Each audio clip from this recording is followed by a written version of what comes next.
आचार्य पर्यन्तां वन्दे गुरुपरम्पराम्। रामाय रामभद्राय रामचन्द्राय वेधसे रघुनाथाय नाथाय सीतायाः पतये नमः। विश्वेशं माधवं ढुण्ढिं दण्डपाणिं च भैरवं वन्दे काशीं गुहां गङ्गां भवानीं मणिकर्णिकाम्।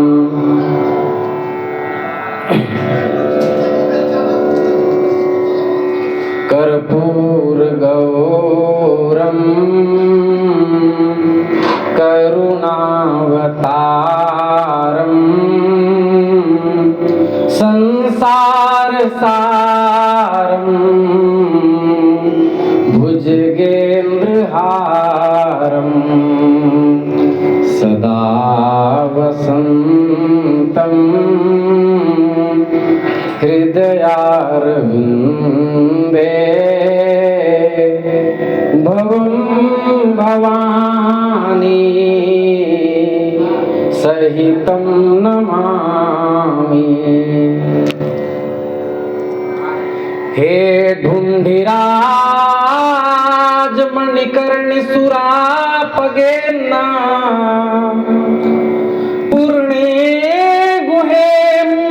भैरव दंड पाणे काशी ग्रहेश्वर रमापति विश्वनाथो कार्यास्वपाद रजसा मम वाक् पवित्रा। आइए दो क्षण भगवान नाम संकीर्तन कर ले, फिर हम लोग काशी महात्म की ओर स्पर्श करेंगे। श्री राम जय जय राम। श्री राम जय जय राम। सीताराम जय सीताराम। सीताराम जय सीताराम। राधे श्याम जय राधे श्याम। जय रघुनंदन जय सिया राम। जानकी वल्लभ सीताराम। श्री वृंदावन बिहारी लाल की जय। श्री काल भैरव भगवान की जय। श्री काशी विश्वनाथ महादेव की जय। नमः पार्वती पतये हर हर महादेव। अनंत कोटि ब्रह्मांड नायक सर्वैश्वर्य परात्पर परब्रह्म निखिल हेय प्रतनीक दिव्यानंद कल्याण गुणगण निलय भगवान काशी विश्वनाथ की असीम अनुकंपा से हम लोग इस पवित्र महातीर्थ मणिकर्णिका क्षेत्र में बैठकर माघ मास की पूर्णिमा के उपांत तिथि को उत्सव के रूप में स्पर्श करते हुए सत्संग लाभ प्राप्त कर रहे हैं। सज्जनों, हम लोगों का बहुत सौभाग्य है। 7 मोक्षदायिका पुरियां हैं। अयोध्या, मथुरा, माया, काशी, कांची, अवंतिका, पुरी, द्वारावती चैव सप्तैता मोक्षदायिका। अयोध्या है, मथुरा, मायापुरी, हरिद्वार, काशी, कांची, अवंतिका, उज्जैन, पुरी, द्वारावती, ये 7 मोक्षदायक पुरियां हैं। 7 मोक्षदायिकों मोक्षपुरियों में प्रधान होने के कारण काशी जो है वह अपने आप में अद्भुत है। दाऊ भैया थोड़ा स्पीकर काशी अपने आप में अद्भुत है। अष्टादश पुराणों के रचयिता भगवान श्री कृष्ण द्वैपायन हैं, ये हम सभी लोग जानते हैं। और श्री कृष्ण द्वैपायन महर्षि व्यास के नाम से अभी थे। स्पीकर यहाँ तक दो, मेरी आवाज दब जाएगी। तो भगवान वेद व्यास ने अनेक ग्रंथों में काशी के महात्म कहे हैं। उनमें से ऋग्वेद के जब 4 भाग महर्षि व्यास ने किए तो उसमें काशी का वर्णन और महात्म यजुर्वेद में भी किया, जाबालोपनिषद में किया, राम तापन्योपनिषद में किया, लिखित स्मृति में है, शंख स्मृति, पराशर स्मृति, और महाभारत के वन पर्व के 84वें अध्याय में भी महर्षि व्यास ने काशी के महात्म को कहा है। और कहां तक कहें, कर्ण पर्व का 5वां अध्याय, उसमें भी काशी का महात्म कहा है। जब दुर्योधन के कुत्सित प्रयासों से युधिष्ठिरादि पांडव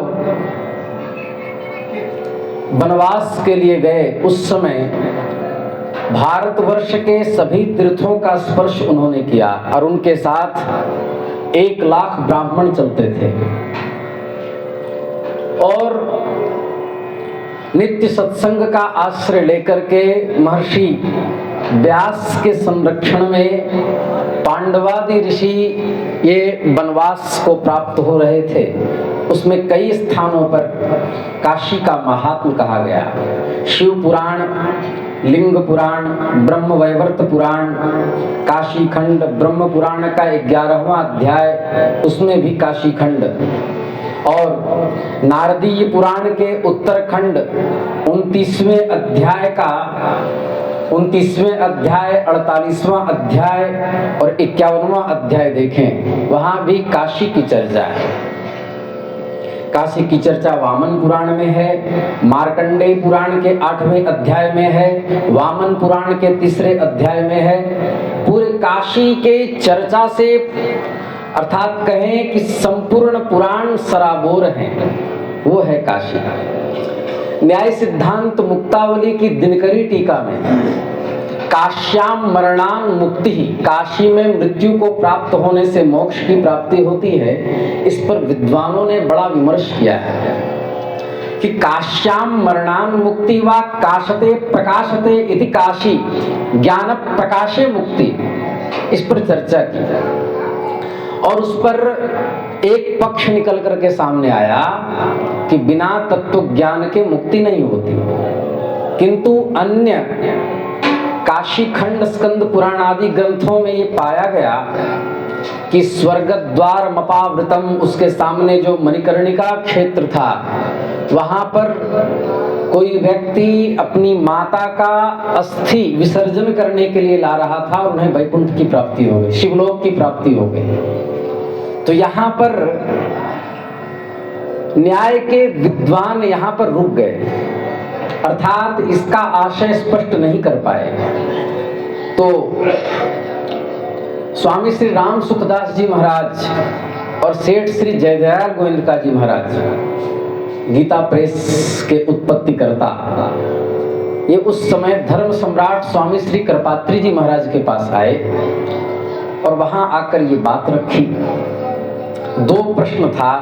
पहला प्रश्न कि कई ग्रंथों में मिलता है कि मणिकर्णिका महातीर्थ पर भगवान शिव जीवात्माओं के कर्णरंध्र में प्रणवाक्षर उपदेश करते हैं। कई ग्रंथों में मिलता है कि भगवान शिव श्री राम से दीक्षित होकर राम मंत्र का उपदेश करते हैं।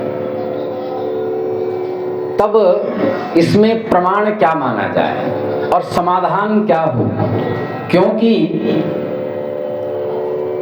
नासूया कर्तव्या यत्रानुगमः क्रियते सिद्धस्य गति चिंतनीया। विद्वान जो कुछ लिख दें, सकृत जल्पन्ति राजान सकृत जल्पन्ति पंडिता। पंडित एक बार बोलता है तो विद्वान कुछ लिख दें, और महर्षि व्यास जैसे विद्वान यदि कुछ तत्व अभिहित किए हैं तो फिर वह काटा कैसे जा सकता है? तो समाधान क्या होगा? तो पहला मणिकर्णिका तीर्थ पर राम नाम मंत्र दिया जाता है या प्रणव दिया जाता है? तो धर्म सम्राट कृपात्री स्वामी जी ने इसका उत्तर दिया कि स्वस्व संप्रदायानुसारेण ग्रहणम कर्तव्यम। अर्थात जो शैव परंपरा में दीक्षित है, जो संन्यास परंपरा में दीक्षित है, जो अद्वैत परंपरा में दीक्षित है, वह यदि मृत्यु को जीवात्मा प्राप्त होगा तो उसको भगवान शिव प्रणव का उपदेश करते हैं। और जो वैष्णव परंपरा में दीक्षित है, वह जब जीवात्मा मृत्यु को प्राप्त होगा तो उसे भगवान शिव राम नाम मंत्र से दीक्षा देते हैं। ये समाधान हुआ। फिर कहा काश्याम मरणान मुक्ति, बिना ज्ञान प्रकाश के मुक्ति होती नहीं, क्योंकि शंकर दिग्विजय नामक ग्रंथ में स्वामी विद्यारण्य लिख रहे हैं कि भगवान आद्य गुरु शंकराचार्य भगवान का वचन है जो उद्धृत करके उन्होंने शांकर भाष्य लिखा, ऋते ज्ञानान न मुक्ति, बिना ज्ञान के मुक्ति होती नहीं है। तो फिर यहाँ कोई भी मर रहा है और सीधा शिवलोक जा रहा है तो इसका मतलब पढ़ने वालों के साथ अन्याय हो गया। तब यहाँ पर समाधान है कि जब भगवान शिव जैसे महापुरुष, धुर्जटी शंभु, जो देवता नहीं है, परमात्म कोटि तत्व के हैं, मतलब परब्रह्म है साक्षात, शिव परब्रह्म साक्षात। शिव महापुराण में ये वचन है, भगवान शिव परब्रह्म है। और इसके बारे में रामचरितमानस में लिखा, इच्छित फला बिनु शिव अवराधे,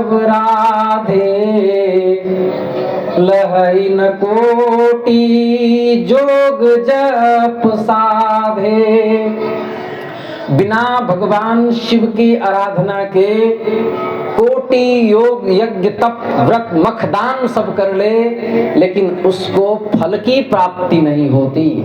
ब्राह्मण देवता इधर स्थान खाली है, सभी देवता यहाँ आ जाए, थोड़ा थोड़ा आगे हो जाओ भैया। तो बिना भगवान शिव की कृपा से किसी भी फल की प्राप्ति नहीं होती। अर्थात भगवान शिव परब्रह्म है साक्षात। कई कट्टर संप्रदायवादी भेद करते हैं, लेकिन वस्तुतः शिवस्य हृदयं विष्णुः विष्णोश्च हृदयं शिवः। तो इस प्रकार प्रश्न यह हुआ कि ज्ञान प्रकाश में मुक्ति होगी या काशी में मरने से मुक्ति होगी? तो हम कह रहे थे भगवान शिव जैसे महापुरुष, भगवान शिव जैसे वैराग्यवान राम नाम जापक, भगवान शिव जैसे परम वैष्णव और भगवान शिव जो परब्रह्म तत्व हैं, वह अपने मुखार बिंद से किसी जीवात्मा के कर्ण रंध्र में जब प्रणवाक्षर या राम नाम का उपदेश करेंगे, उसी समय उसके अंतःकरण की सारी अविद्या जलकर खाक हो जाएगी और उसे ज्ञान की प्राप्ति हो जाएगी और इते ज्ञानान्न मुक्ति भी सिद्ध हो जाएगा। बोलिए विश्वनाथ भगवान की जय। तो यह काशी बड़ा ही अद्भुत है। इसमें कहते हैं प्रयाग, मुंडे, गया, पिंडे और काशी ढूंढे। काशी में ढूंढे इतने यहाँ देवता हैं। हम पिछली साल 1 माह पूरे श्रावण में काशी खंड पर चर्चा किए थे। उसमें हमने 60,000 शिवलिंग की चर्चा की थी और 60,000 माधव की चर्चा की थी। यहाँ बिंदु माधव जैसे 60,000 माधव हैं और 60,000 शिवलिंग हैं। ढूंढते रहो, ढूंढते रहो। तो भगवान शिव की ये जो गली है ये बड़ी ही अद्भुत है। चाहे आप दुर्गा कुंड में श्री दुर्गा देवी का दर्शन करने चले जाओ, जिनकी चर्चा काशी खंड के 72वें अध्याय के क्या हुआ, काशी खंड के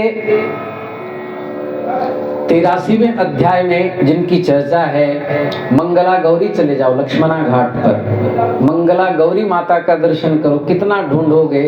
चित्र घंटा चलो जाओ, चंदू की गली में चौक के पूर्व में चित्र घंटा चले जाओ, और पार्वतीश्वर महादेव त्रिलोचन के समीप चले जाओ, और क्या कहें, अन्नपूर्णा देवी भी हैं जो विश्वनाथ जी के पास विराजमान है। कहाँ आपने विशालाक्षी का दर्शन किया है, वहीं पर दाहिने तरफ धर्मेश्वर महादेव हैं, वहीं पर अन्नपूर्णा जी, काशी खंडोक्त अन्नपूर्णा जी विराजमान हैं, जहाँ कम लोग जाते हैं, पर वही अन्नपूर्णा है।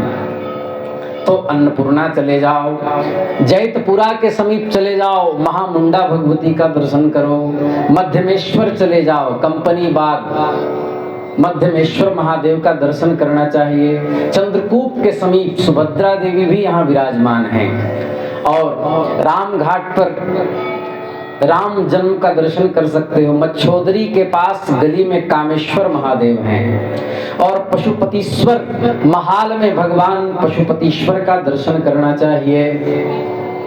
इस प्रकार अनेक हैं। लाट भैरव पर कुलस्तंभ ईश्वर हैं, ललिता घाट पर ललिता देवी हैं, लक्ष्मी कुंड के उत्तर श्री हट्टा में भगवती लक्ष्मी गोपाल हैं, और लल्लापुर माता कुंड पर भगवती मातृ देवी हैं, पितृश्वर पितरकुंडा पे हैं, और धर्मकूप पर विश्व भुजा गौरी का भी दर्शन हमने किया है, आप लोगों ने किया होगा, वहां दर्शन करना चाहिए। पहले वहां एक कूप था, अब हम उसका ओरिजिनल पता नहीं बताएंगे, उसके अंदर एक त्रिशूल गड़ा हुआ था। तो पहले के लोग काशी में मुक्ति के लिए उसमें विश्वनाथ जी का नाम लेकर के सुसाइड कर लेते थे, जिसके बाद उस कुएं को बंद कर दिया गया। उसी को कई लोग धर्मकूप भी कहते हैं, लेकिन उसका ओरिजिनल नाम कुछ और है। फिर नव दुर्गा भिन्न भिन्न नवो स्थानों पे हैं। केदार घाट पर स्वामी कार्तिकेय का दर्शन करना चाहिए।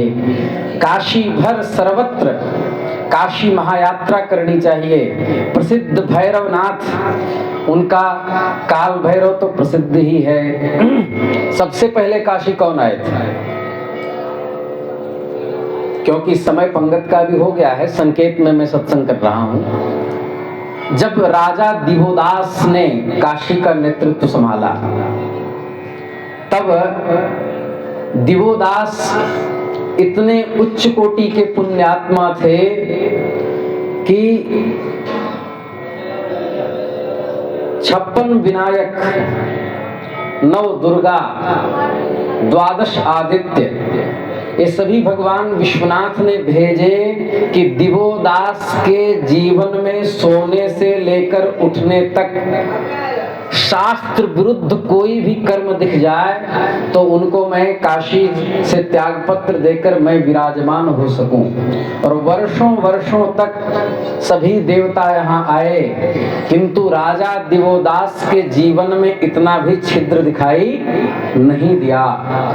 ऐसे दिवोदास का जीवन था, जो भगवान शिव के परम भक्त थे, जिनके स्थापित शिवलिंग आज भी धर्मेश्वर महादेव के बगल में विष्णुभुजा गौरी के पास विराजमान है। तो उन्हीं दिवोदास से तर्क वितर्क करने के लिए, उनको शास्त्र विरुद्ध कर्म में प्रेरित करने तक के लिए सारनाथ भगवान गणेश आए, और भगवान विष्णु के साथ ब्राह्मण वेश बना करके दिवोदास के पास जाकर के जाबाली मत और चारवाक मत का विवेचन किया, नास्तिक मत का विवेचन किया। लेकिन फिर भी दिवोदास के चित्त में किसी भी प्रकार का कोई परमात्मा के प्रति कोई विरोधात्मक कर्तव्य उत्पन्न नहीं हुआ, जिससे दिवोदास के धर्मत्व पर भगवान विश्वनाथ लट्टू हो गए और उन्हें आशीष दिया। फिर देवताओं के बार बार निवेदन से दिवोदास ने विश्वनाथ जी को आश्रय दिया, क्योंकि वो वरदान लिए थे कि यहाँ काशी में या तो आप रहेंगे या हम रहेंगे, सम्राट एक रह सकता है। तो विश्वनाथ जी भाव में आकर वरदान दे चुके थे। तब भगवान विश्वनाथ यहाँ आए। त्रिस्थली सेतु ग्रंथ में पूरे इस मणिकर्णिका को ही विश्वनाथ स्वरूप कहा गया है। और विशेष यदि जानकारी चाहिए आप लोगों को कि कहाँ कौन से देवता थे, कब कब आक्रांताओं ने कैसे आक्रमण किया, तो हमारे YouTube चैनल पर पड़ा हुआ है, वहाँ आप लोग सुन सकते हैं। तो इस प्रकार काशी का महात्म्य है, ये अद्भुत है काशी। हम लोग 2 पल भगवान नाम संकीर्तन करके और 5 मिनट मणिकर्णिका तत्व का स्पर्श करके फिर हम लोग प्रसाद की ओर बढ़ेंगे। हर हर महादेव शंभो, काशी विश्वनाथ गंगे। हर हर महादेव शंभो। कैमरा घुमा दो। हर हर महादेव शंभो, काशी विश्वनाथ गंगे। हर हर महादेव शंभो, काशी विश्वनाथ गंगे। बाबा संतों के संगे, बाबा भक्तों के संगे, बाबा संतों के संगे, बाबा भक्तों के संगे, बाबा संतों के संगे, बाबा भक्तों के संगे, बाबा संतों के संगे, बाबा भक्तों के संगे, बाबा दुखियों के संगे, बाबा दुखियों के संगे, बाबा सुखियों के संगे, बाबा सुखियों के संगे। हर हर महादेव शंभो, काशी विश्वनाथ गंगे। हर हर महादेव शंभो, काशी विश्वनाथ गंगे। काशी विश्वनाथ गंगे, क्षिप्रा महाकाल संगे। काशी विश्वनाथ गंगे, क्षिप्रा महाकाल संगे। हर हर महादेव शंभो, काशी विश्वनाथ गंगे। हर हर महादेव शंभो, काशी विश्वनाथ गंगे। हर हर महादेव शंभो, काशी विश्वनाथ गंगे। हर हर महादेव शंभो, काशी विश्वनाथ गंगे। श्री काशी खंड के 100वें अध्याय में ये लिखा कि न बंध्यम दिवसम कुर्यात् विना यात्राम क्वचित कृति। प्रायः जो भी काशीवासी हैं उनको ये बात पता होगा कि प्रतिदिन किसी न किसी यहाँ के देवता का दर्शन करना चाहिए। मतलब पूरा 24 घंटे में से एक किसी न किसी मंदिर का आश्रय लेना चाहिए, क्योंकि पुण्यवान जन काशी में एक दिन भी बिना यात्रा का यदि व्यर्थ गवा देता है तो उसके पितर दुखी हो जाते हैं। यस्य बंध्यम दिनम यातम काश्याम निवसतः सतः निराशा पितरस्तस्य तस्मिन्नेव दिने भवन।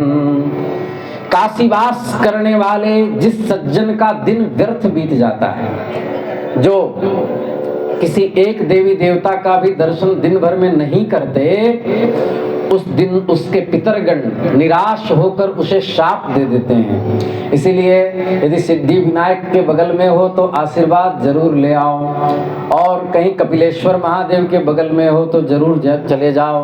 और जो गंगा नदी के तट पर रहकर गंगा में स्नान नहीं करते, विश्वनाथ का नाम नहीं लेते, किसी देवता का दर्शन नहीं करते, उसका जीना बेकार है। तुलसी पीठ वाले महाराज जी कहते हैं कि जो तीर्थ में रहकर देवी देवता का दर्शन नहीं करता, उसको परमात्मा से अपने लिए मृत्यु मांग लेना चाहिए। वो जीने के लिए योग्य नहीं है, क्या करेगा जीकर, उसका जीना व्यर्थ है, उसे ईश्वर से मृत्यु मांग लेनी चाहिए। तो तीर्थ पहुंचकर क्या करना चाहिए? बोले उपवास करना चाहिए। अन्यत् क्षेत्रे कृतं पापम तीर्थ क्षेत्रे विनश्यति, तीर्थेषु यत् कृतं पापम वज्रलेपो भविष्यति। अन्य क्षेत्र में किया गया पाप तीर्थ क्षेत्र में नष्ट हो जाता है, लेकिन यदि तीर्थ क्षेत्र में पाप किया तो अवश्य में वो भोक्तव्यम, उसको भोगना पड़ता है। तो इसलिए तीर्थ में जाकर के सबसे पहली कक्षा क्या है? बोले ब्रह्मचर्य का पालन करना चाहिए। एक सईतन सर्वत्र नरेत स्कंदयेत क्वचित, स्कंदयेत रेतश्चेत हिनस्ति व्रतमात्मनः। जान बूझकर कभी भी तेजपात नहीं करना चाहिए, नहीं तो वो व्रत की हिंसा करता है। इसलिए तीर्थ क्षेत्र में भगवान का नाम लेकर कठोर ब्रह्मचर्य का पालन करना चाहिए। तीर्थ क्षेत्र की पहली कक्षा है।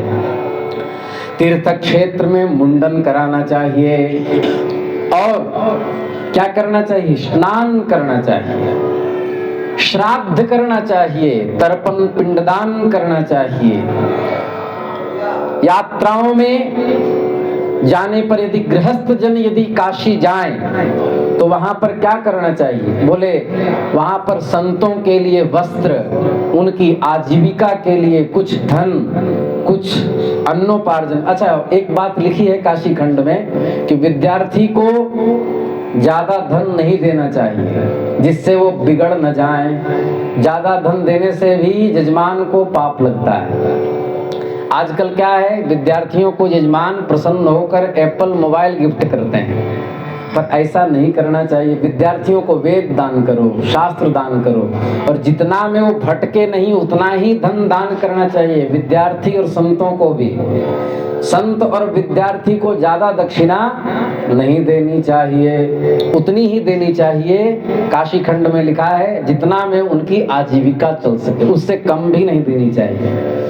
और उनको वस्त्र देना चाहिए। और जो ब्राह्मण रह रहे हैं, अग्निहोत्र ब्राह्मण हैं, उनको छाता, जूता आदि दान करना चाहिए। स्त्रियों को तीर्थ में मुंडन नहीं कराना चाहिए, क्योंकि उन लोगों के लिए मुंडन निषिद्ध है। सिद्धांत कौमुदी के स्त्री प्रत्यय प्रकरण के महाभाष्य में आया, स्तन केशवती नारी लोमशः पुरुष स्मृतः। केश जो है वह नारी का आभूषण है, इसलिए मुंडन स्त्रियों को नहीं कराना चाहिए। ये बात आई है। तो क्या करना चाहिए? तो उन्हें 3 अंगुल चोटी का अग्रभाग, गृहस्थ जो हैं यदि आते हैं तीर्थ में तो, क्योंकि बाल में ही सारे दोष होते हैं, तो 3 अंगुल ऐसे नाप करके चोटी का अग्रभाग कटा देने की विधि शास्त्रों में और चूड़ाकरण पद्धति संस्कार में ये बात आई है। इस प्रकार वस्तु कोटि गुणम पुण्यम काश्याम वासयितुर्ध्रुवम आत्मानं तारयेत् वस्ता त्वौदौ वासयिता यतः। काशी में स्वयं वास करने वाले से वास कराने वाले को करोड़ गुना फल मिलता है। अर्थात काशी में कोई रहने की व्यवस्था करा दे, काशी में आजीविका की व्यवस्था करा दे, तो जो काशी में वास कर रहे हैं उसे अधिक काशी वास कराने वाले को फल मिलता है। एक प्रश्न हमारे पास यहाँ बैठने से पहले आया था कि महाराज जी, कई लोग कहते हैं कि काशी से जल नहीं ले जाना चाहिए, काशी से मिट्टी नहीं ले जानी चाहिए, इसका कुछ प्रमाण है क्या? तो इसका प्रमाण है, काशी रहस्य में ये बात आई है। काशितो मृत्तिकान्यत्र नेतुमिच्छति यः पुमान् कुलं वै पतितं तस्य रौरवे चाति भैरवे। जो कोई काशी से मिट्टी उठा करके काशी क्षेत्र से बाहर ले जाना चाहता है, तो काशी कितना है? तो मध्यमेश्वर महादेव के शिवलिंग के बीच में एक धागा रखो और उस धागा को ले जाकर के देहली विनायक के नाभि में स्पर्श करवाओ और उसको राउंड पूरा घुमा दो। जितना क्षेत्र है वो क्या है? काशी है, उसके बाहर काशी नहीं है। मध्यमेश्वर महादेव, उनके बीच शिवलिंग के एकदम मध्य पर धागा रखो, अंगुली से दबा दो धागा और मानसिक धागा को देहली विनायक के नाभि में स्पर्श करवा करके पूरा राउंड घुमा दो, तो गंगा जी का आधा भाग आ जाएगा। आधा गंगा काशी, तो पूरा राउंड घुमाने पर जितना भाग आया वह भाग क्या है? काशी है। इतने क्षेत्र से यदि बाहर कोई मृत्तिका ले जाता है तो वह भयंकर रौरव नरक में गिरता है, क्योंकि काशी एक ऐसा अद्भुत क्षेत्र है कि यहाँ जल में रहने वाले कीटाणु भी यहाँ का त्याग नहीं करना चाहते, तो अभी चाहते हैं कि मैं मृत्यु को प्राप्त होकर भगवान शिव के चरणों का आश्रय प्राप्त कर लूं। इसलिए और काशी से यदि कोई भूल कर जल ले जाता है तो उतने स्वर्ण दान गंगा जी में करना चाहिए। आज ही मेरे पास हिमाचल से जल आया है और स्वर्ण भी आया है। यहाँ से कोई भूल करके गृहस्थ ले गए थे तो उन्होंने यहाँ भेजा है कि महाराज जी हमसे गलती हो गई। हमारे किसी वीडियो में उन्होंने सुना होगा।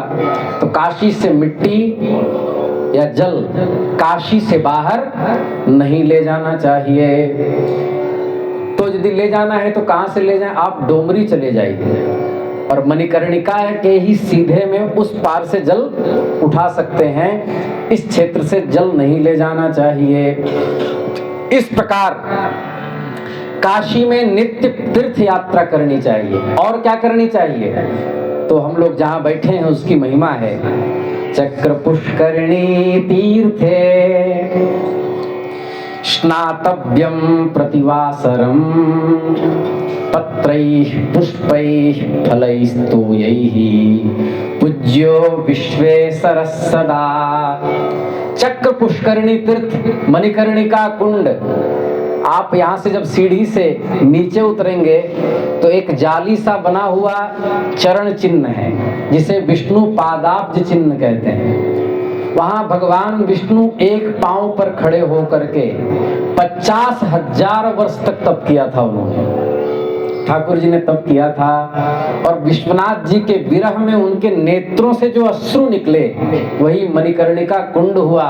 और उसको और गड्ढा करने के लिए भगवान ने चक्र से उसको खोदा, इसलिए उसका नाम क्या पड़ा? चक्र पुष्करिणी तीर्थ पड़ा। तो कहते हैं कि चक्र पुष्करिणी तीर्थे, और यहाँ पर तब्य कहा है, तब्यत प्रत्यय। स्नातव्यम प्रतिवासर, अवश्यमेव स्नानं कर्तव्यम। अर्थात प्रतिदिन मणिकर्णिका महातीर्थ में स्नान करना चाहिए और सदैव फल फूल जल एवं बेल पत्र से भगवान की विश्वनाथ की उपासना करनी चाहिए। शंकराचार्य जी का कोई वाक्य है ना, गंगांब शिव पूजनम, क्या है? दुर्लभम, जोर से बोलिए, असारे खलु संसारे सार में, सब लोग बोले सार में तत्चतुष्टयम काश्याम वासः सताम संगः गंगांब शिव पूजनम। इस असार संसार में 4 ही सार तत्व है। बोले क्या? काशी में वास करना और संतों का संग करना। हम लोग कितने विप्रों के महात्माओं के संग बैठे हैं। सताम संगः गंगांब शिव पूजनम, अर्थात यहाँ पूजनत्वात् स्नानम स्नानस्य ग्रहणम, मतलब गंगा जले स्नानं कृत्वा तया गंगया विश्वनाथस्य पूजनम अपि कर्तव्यम। नाचित नास्त्यत्र काचित शंका, अर्थात गंगा जी में वास, गंगा जी में स्नान करे और गंगा जल से ही भगवान शिव का पूजन करे। सनत कुमार संहिता के अनुसार स्नात्वा मुमुक्षुर्मणिकर्णिकायां मृडानि गंगा हृदये त्वदास्ये विश्वेश्वरं पश्यति योऽपि कोऽपि शिवत्वमायाति पुनर्न जन्म। बस 2 मिनट। जो कोई मोक्षार्थी, मोक्ष का इच्छुक श्री गंगा जी के हृदय स्वरूप मणिकर्णिका महातीर्थ में स्नान करके भगवान विश्वनाथ का दर्शन करता है और ब्रह्मचर्य से रहता है, वह शिव स्वरूप हो जाता है, वो साक्षात भगवान शिव हो जाता है। बोले विश्वनाथ भगवान की जय। हे पार्वती, भगवान शिव कह रहे हैं वो मेरा स्वरूप हो जाता है, फिर उसका जन्म नहीं होता, वो फिर माँ के गर्भ में नहीं आता, क्योंकि आदौ कर्म प्रसंगात कलयति कलुषम मातृकुक्षौ स्थिताम माम क्षन्तव्यो मे पराधः शिव शिव शिव भो शिव महादेव शंभो। हे भगवान, हम कर्म पास में पढ़कर माता के गर्भ में आए और माता के गर्भ की आंच हमें जला जला करके पका करके काली गोरी करती है। जिस माँ के गर्भ की आंच बहुत तेज होती है उसका बालक काला पैदा होता है, जिसकी थोड़ी धीमी होती है उसका बालक गोरा पैदा होता है, फिर पेट में जीवाणु काटते हैं। इस प्रकार हमारी दुर्दशा होती है। हे भगवान, हमें अपने चरणों में आश्रय ले लो। आज तो हमारे द्वारे, आज तो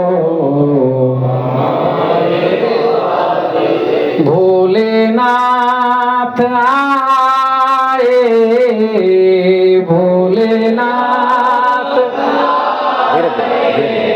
शंभुनाथ आए, शंभु आज तो हमारे द्वारे, आज तो अंगे लखन अंगे विभूति सोहे, अंगे विभूति सोहे। उसका इको बढ़ा दीजिए। पहरे वो मृगछाला, पहरे वो अंगे विभूति सोहे, अंगे अंगे विभूति सोहे, अंगे पहरे मृगछाला, पहरे अभी उधर ही रखो।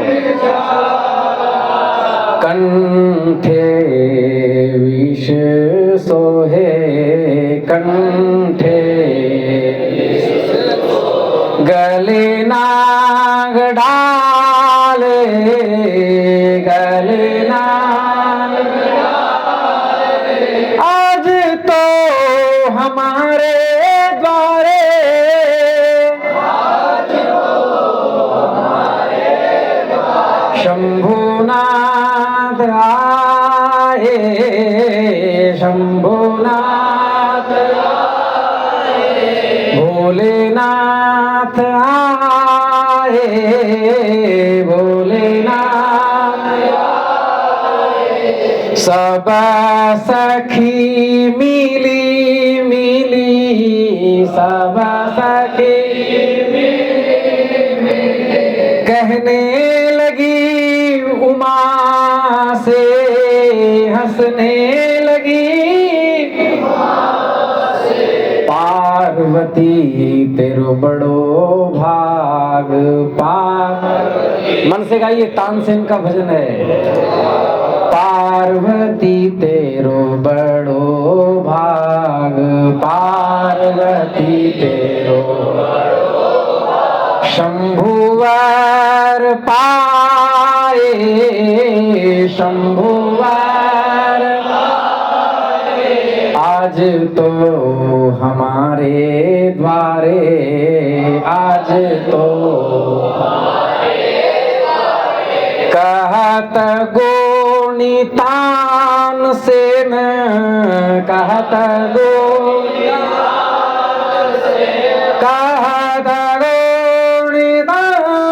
सेन,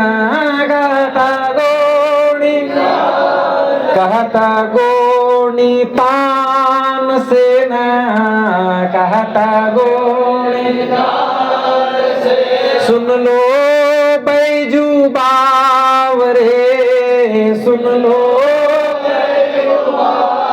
सुन लो बैजू बावरे, सुन लो बैजू, बूढ़े बैल चढ़ने वाले, बूढ़े बैल मेरे मन को भाए, मेरे मन को भाए, आज तो हमारे द्वारे, आज तो हमारे द्वारे विश्वनाथ आए, विश्वनाथ आए, भोलेनाथ आए, भोलेनाथ शंभुनाथ आए, शंभुनाथ आए। दृश्य विश्वेश्वरो नित्यं स्नाता स्नातव्या मणिकर्णिका। नित्य ही विश्वेश्वर भगवान का दर्शन करके मणिकर्णिका में स्नान करना चाहिए। यद्यपि मणिकर्णिका कुंड गंगा जी के पश्चिम तट पर विद्यमान है, उसमें ब्रह्मनाल से द्रव रिश्ता रहता है। आप लोग कभी मणिकर्णिका कुंड जब साफ हो उस समय आप लोग आइए, वहां पर एक छिद्र दिखाई देगा जिसमें सदा जल आता रहता है। मणिकर्णिका में जल नहीं भरा जाता है, वहां जल तो अपने आप ब्रह्मनाल से प्रकट होता रहता है, इसलिए इस क्षेत्र का नाम क्या पड़ा? ब्रह्मनाल पड़ा। बोलिए ब्रह्मनाल तीर्थ क्षेत्र की जय। इस पूरे क्षेत्र को मणिकर्णिका कहा गया। और इस मणिकर्णिका का महात्म क्या है? तो पहला कहा कि इसमें स्नान करते समय भगवती पार्वती के कर्णरंध्र में लटक रहे जो कुंडल वह गिर गए और भगवान शिव ने खोज कर दिया, इसलिए उस मणिकर्णिका मणि की थी, इसलिए इसका नाम क्या पड़ा? एक दूसरा भाव सुन लीजिए तो क्या है? मंत्र महामणि विषय ब्याल के मेटत कठिन कुअंक भाल के। विश्वनाथ ममनाथ पुरारी त्रिभुवन महिमा विदित तुम्हारी। तुम त्रिभुवन गुरु वेद बखाना, आन जीव पावर का जाना। क्या पढ़ा?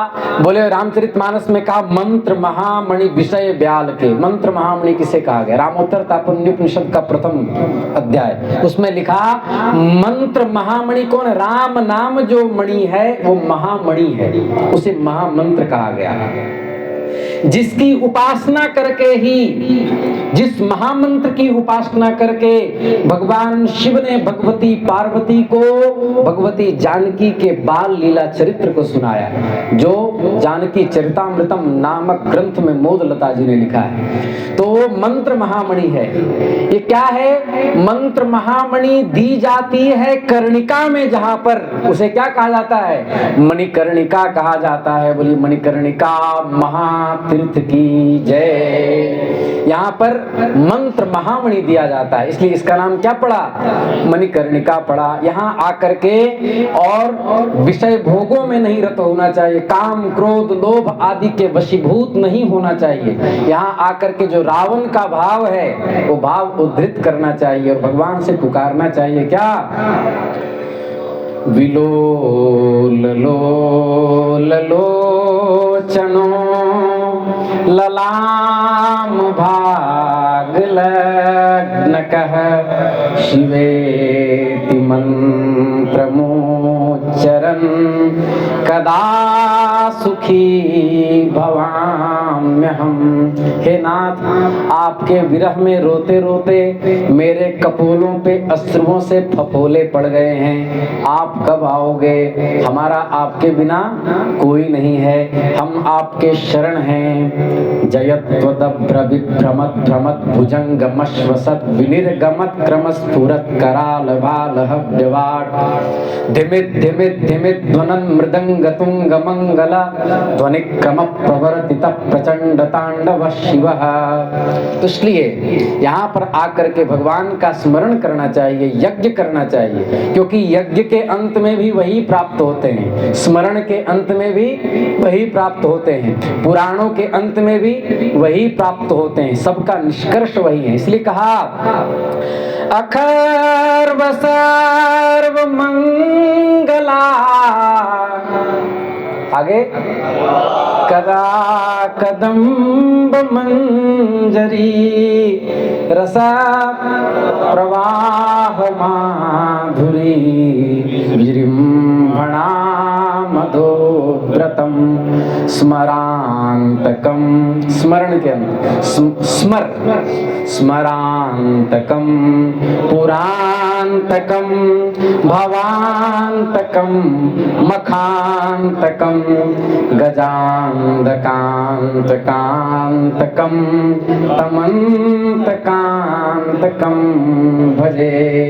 ये भगवान शिव की महिमा है। इसलिए भगवान शिव के चरणों का आश्रय लेकर के हम लोगों को इस तीर्थ का सेवन करना चाहिए, क्योंकि पुण्य पिलपिला तीर्थे त्रिसरित परिसेविते स्नात्वा गृहोक्त विधिना तर्पणीयान् प्रतर्प्य च ततः पंचहृदे स्नात्वा मणिकर्णि हृदे ततः ततो ज्ञानदेवाप्यां तु स्नात्वा विश्वे समर्चयेत् प्रायश्चित्तमिदं प्रोक्तं महापाप विशोधनम्। गंगा, यमुना, सरस्वती तथा नर्मदा, इन तीन मिली हुई नदियों से सेवित पिलपिला तीर्थ त्रिलोचन घाट में है। वहाँ गृह सूत्र आदि में बताए गए विधि के अनुसार तर्पण करना चाहिए, पंचगंगा और मणिकर्णिका में स्नान करना चाहिए। एक रहस्य की बात, जब 12 नेट बज जाता है, दिन का 12, तब आप मणिकर्णिका कुंड के आसपास देखिए, वहां का वातावरण 45 सेकंड के लिए अलग हो जाता है। ये किसी रहस्यज्ञ महात्मा से हमने सुना है। कोई जो साधक है उच्च कोटि का, उसको ये अनुभव हो जाएगा, क्योंकि उस समय भगवान शिव यहाँ स्नान करने के लिए आते हैं। 45 सेकंड और 1 मिनट का ये नजारा होता है। 12 से लेकर 12-1 के बीच कोई सहृदयी व्यक्ति यदि दर्शन करना चाहे तो भगवान विश्वनाथ का दर्शन भी हो जाता है। बोलिए शंकर भगवान की जय। तो हम लोग अब प्रसाद की ओर चलेंगे। भगवान नाम संकीर्तन करके हम अपनी वाणी को विराम देंगे। हरि का भजन करो, हरि है हमारा, हरि का भजन करो, हरि के भजन बिना,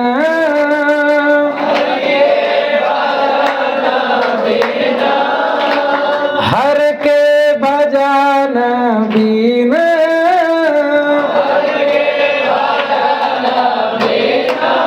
को ना सहारा, हरि का भजन करो, हरि है।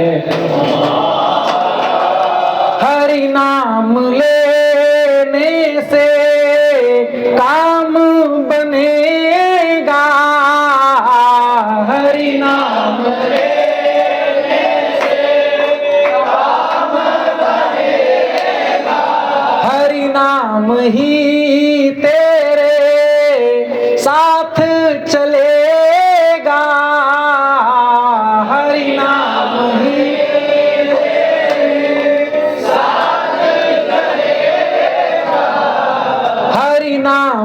ही तेरे साथ चलेगा, हरि नाम ही तेरे साथ चलेगा। हरि नाम लेने वाला, हरि नाम लेने वाला, राम नाम लेने वाला, राम नाम लेने वाला, शंभु नाम लेने वाला, शंभु नाम लेने वाला, हरि का दुलारा, हरि का भजन करो, हरि है हमारा।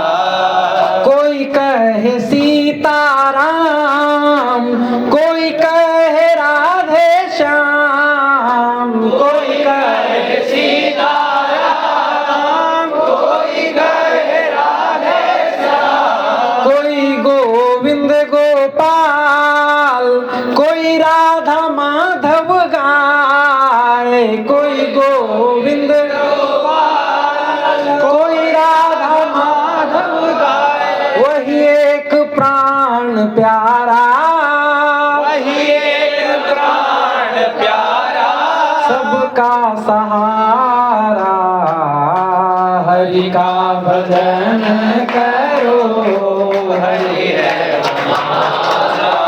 सुख दुख भोगे जाओ, लिखा सब मिटाते जाओ, सुख दुख भोगे जाओ, लिखा सब मिटाते जाओ। हरि नाम लेते जाओ, हरि को रिझाते जाओ, हरि नाम लेते जाओ, हरि को रिझाते जाओ। यही भक्ति यही योग, यही भक्ति यही योग, यही ज्ञान सारा, हरि का भजन करो, हरि है हमारा। हरे राम राम राम हरे हरे, हरे राम